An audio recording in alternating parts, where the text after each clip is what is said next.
Hey everyone, today I'm going to be talking to you about how to feed your snakes. The very first thing you need to know about feeding your snake is what to feed your snake. The general rule, if you do not know your snake's age, is to feed them a prey item that is 1.5 times the size of their thickest point. If between halfway to the last third of your snake's body is their thickest point, only ever feed a prey item that is 1.5 times thicker than that area. Most domesticated snakes will eat rats or mice, and some eat chicks. And obviously, as you get to the larger species like reticulated pythons, you get on to rabbits and guinea pigs and bigger prey items like that. All of my snakes are on frozen thawed rats of various sizes. None of my snakes are fed live prey, because that's actually illegal here in Ireland. We're not allowed to feed live prey. Every single snake here should be on frozen feed only, with the occasional exceptions of rehabilitated animals. Different snakes take their prey in different ways.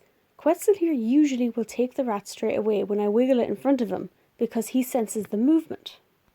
Sometimes though, he prefers that when I leave the rat in, he'll find it later on. He'll eat it that night when I put the tub back into the rack and it's dark and he feels safe.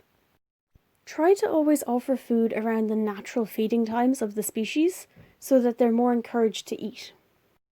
Quetzal is one of my more relaxed feeders. He'll usually come straight up to the food and really gently take it, or he'll eat it at a later point when he feels like it, which is a bit different to my others, which are a bit more enthusiastic. This is the normal feeding response of Opal. She's very good for taking food.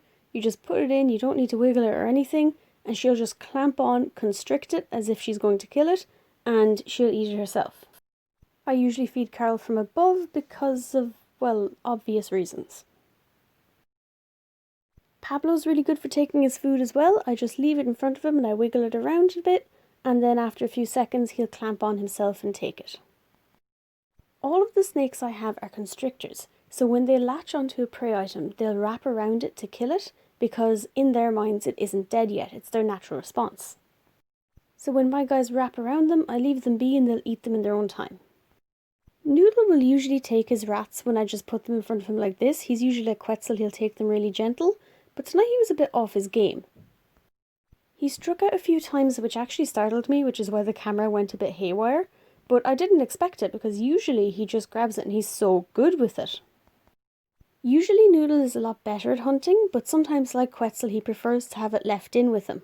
So I decided in this case that I was going to put it in front of the barrier of the side of the tub, so that it would be easier for him to grab and see if he would be interested, but he actually lost interest really quickly and he ended up eating it later on when I left it in.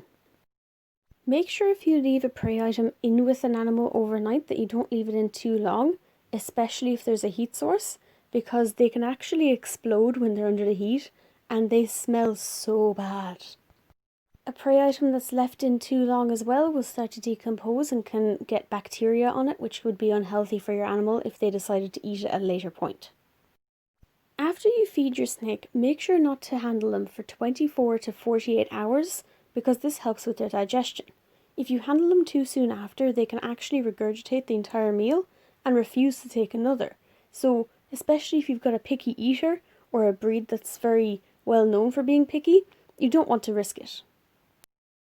That's it for this video. I hope that I helped some of you out, and if you have any questions, please feel free to comment them below. Thank you for watching.